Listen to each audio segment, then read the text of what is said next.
With Chris Paul just being made available just a mere hours ago by the Houston Rockets general manager, I think his name Daryl Morey. It came up in the a lot of Detroit Piston media. 97 won a ticket. Other Piston pages answered the question: should the Detroit Pistons trade for Chris Paul? Now, if you don't know, Chris Paul is owed like $80-some million over the next 3 years. 30-some million, then 38 million, then 44 million or something like that. It's a ton of money to give up. And I think Houston would just be happy to move that contract. But we back. Motor City Sports Talk, me in the building. Appreciate everybody for checking in. Sorry about the air conditioner going in the back, but y'all know what it is, man. But so really, the Pistons would have to move Reggie Jackson. They would welcome Reggie Jackson because he has an expiring $19 million contract. And Chris Paul is set to make 30s, maybe $35 million next season, so they would need $15 million to go with that. Obviously, where you get $15 million from on the Piston roster, I'm not sure. I think they would try to throw in John Lord's contract in there as well. I think he getting 12 a year, and then you could throw somebody else in there like maybe Glenn Robinson, or I don't know if he under contract still, or somebody else petty in there. I don't know. And you could work. It could work that way. And also, the Rockets probably gonna try to finesse the Pistons out of their first round draft pick this year and next year as well. So, that's just probably what it's gonna take. They want the cap relief as well because they're not gonna get a premier player. But if I'm the Pistons, you just recreating Lob City with Blake and Chris Paul, and both proven to still be injury prone and very, very fragile, like an antique. So really, you just recreating a storm that was in L.A. Now, Chris Paul is getting older. Then he will be under contract for the next 3 seasons. You'll be dealing with the injuries. You were dealing with the highs, the lows, all of that. Pistons be on a 15, 20-game winning streak. Look like they about to really do something in the East. Then Blake Griffin get injured. Then Blake Griffin come back. Chris Paul get injured. Then the playoffs come. They both injured. I understand they're looking for a point guard. Obviously, they can go to Mike Conley route. He makes about the same as Chris Paul. I think his contract is a little bit shorter. They can go to Kyle Lowry route because I know Kawhi Leonard for a fact is still leaving for the Clippers. He don't like the cold weather in Toronto unless something drastically changed with him in the city of Toronto.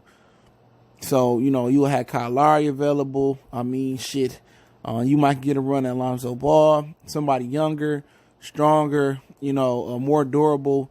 But do you really want to put fragile Paul and fragile Blake Griffin back together? But if the Pistons actually want to make another run at it and try to get a higher seed next year, it may make sense from that standpoint. You'll just be going to higher into the luxury tax. Me personally, Chris Paul, if he was like 5 years younger, I can really understand it and I really wouldn't mind doing it. But the Pistons just need to be bad, tear it down, get as much cap relief as they can for the future, and just try to be a top lottery pick next year and try to get the best available player. And try to, collect as many late first round or first round draft picks as you can and rebuild the team up. And that's just been my premise on the whole thing. But Chris Paul, he does bring, he does bring some leadership qualities. He does bring some scoring. He does bring some facilitating. And he would probably be the second best point guard to ever grace it. Well, third best point guard to ever grace the Pistons uniform because Chauncey was in his prime. Chris Paul is not. But what about him and Blake Griffin relationship? I think it's kind of torn a little bit as well. Can you mend those fences? Before you go around trading for Chris Paul, you would want to know if Blake Griffin want to play with him because Blake plays completely different now that he don't have Chris Paul. He handles the ball more, more of a ball handler, get to the rim. I'm pretty sure Chris Paul and Blake Griffin can put their differences aside, but you just recreating what you had in L.A. And I just don't see the Pistons really willing to go up to $45 million his last year, which is 3 years down the road. I think 2020, 21, 22, to go $44 million in his cap space. He's gonna go way in the luxury tax, not to be making the playoffs. Now, in the final year of that deal, that's an attractive contract because that's a $44 million trade exception. Basically, whoever get Chris Paul got $44 million coming off the books the following year in cap space. Not telling who will be a free agent then. But for the Pistons, it just don't make sense. I think they got other options out there.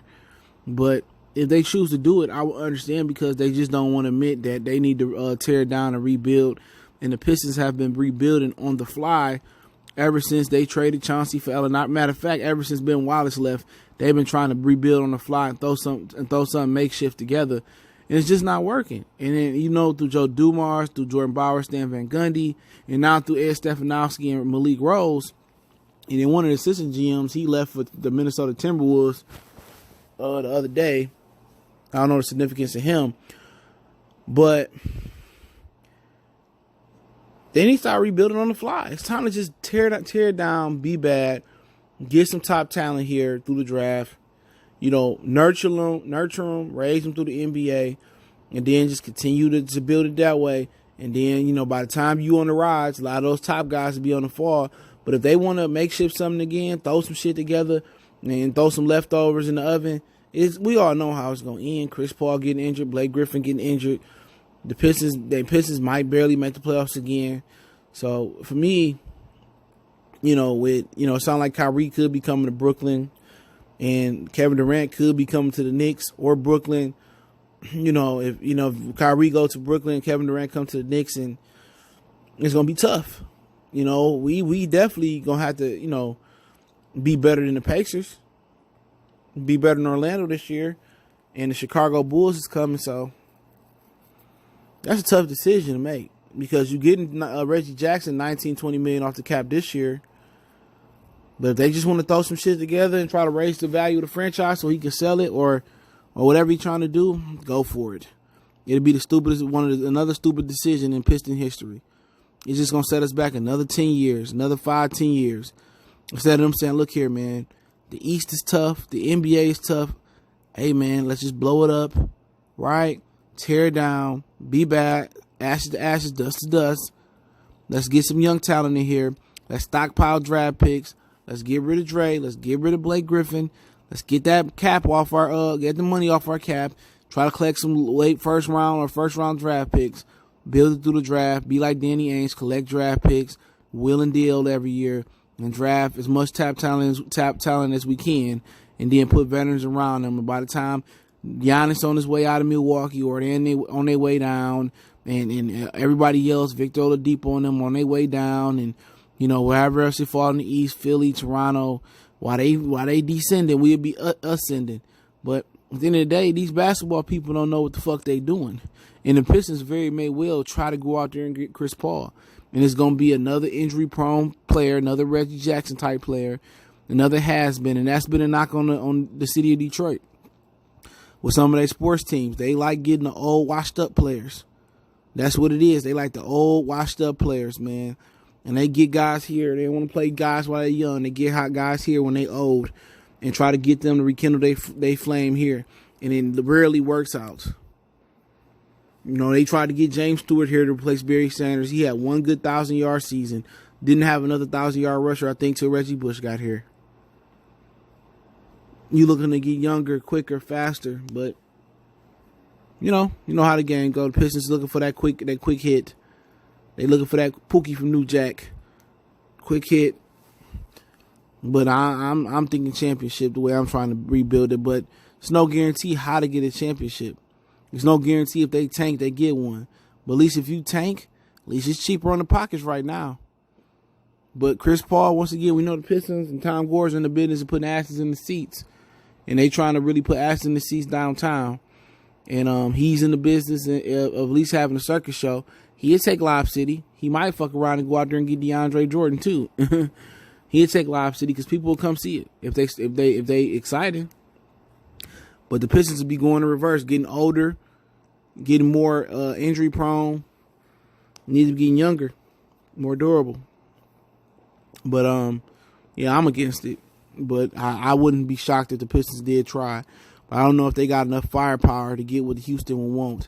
I think Houston will want like Blake Griffin. They won't want Andre Drummond because he the same shit as Clint Capella. And we wouldn't want Clint Capella. He the same thing as Andre Drummond. Both of them motherfuckers the same type of player. But hey, let me know what you guys do. Think for Chris Paul, some trade scenarios. Who have you got the trade machine or whatever it go. Let me know what you guys think of the whole situation. I say nay, no, nada. But appreciate to hear you guys' opinion. Don't forget me on Facebook, Instagram, Twitter. Reach out to email if you have a business question, inquiry, sponsorship, or video request. Keep sharing the videos. Appreciate the love, support, and